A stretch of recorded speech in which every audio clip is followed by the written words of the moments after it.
and welcome to O-Ring a Bell. Today's review is on Fast Draw. Now Fast Draw came out in 1987 as a part of Series 6, and it came out with some other awesome Joes like Falcon and Tunnel Rat, but unlike those guys, it was only ever released in one version. Now he's an ordnance specialist, and he comes with a Fire and Forget non-tube launched infantry rocket missile system. Now Fire and Forget, or FAF, is a pretty common military acronym. It's used for like heat-seeking missiles and other self-guided missiles and stuff.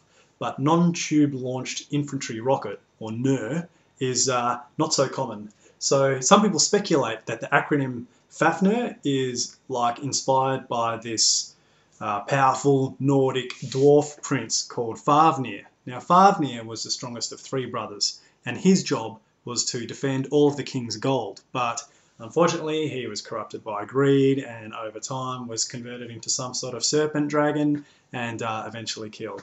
But anyway, back to the missiles. They have internal target acquisition and homing devices. It's all self-contained, so Fast Draw can fire them off and then just jump behind cover.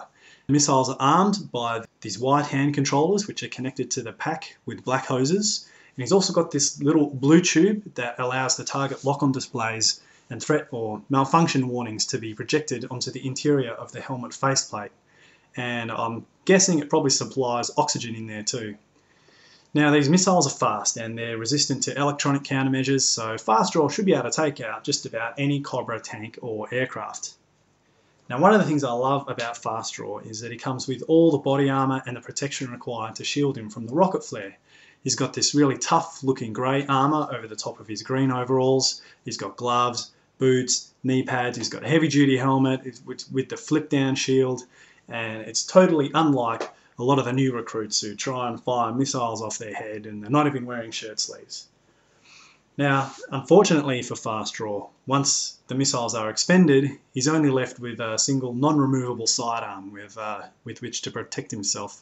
But I suppose he could crack a Viper over the head with his controllers, or you could probably just pretend they were guns anyway. So I think the downsides of Fast Draw are probably the blue tube. It looks a bit too short to me. It only looks natural with his head turned a bit to the right.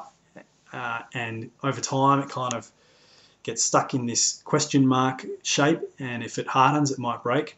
Also his missile racks, they're only connected with this thin plastic rod inside the pack, and that is pretty weak and often breaks as well. So overall I think he's a cool figure. He's got great accessories. Fast Draw likes to think of himself as a gunfighter from the Wild West, and that's where he gets his code name. And he has been known to take on whole squadrons of Cobra armour on his own from time to time. Now, you might call that arrogant, but at least he's got the firepower to back it up. Thanks for watching.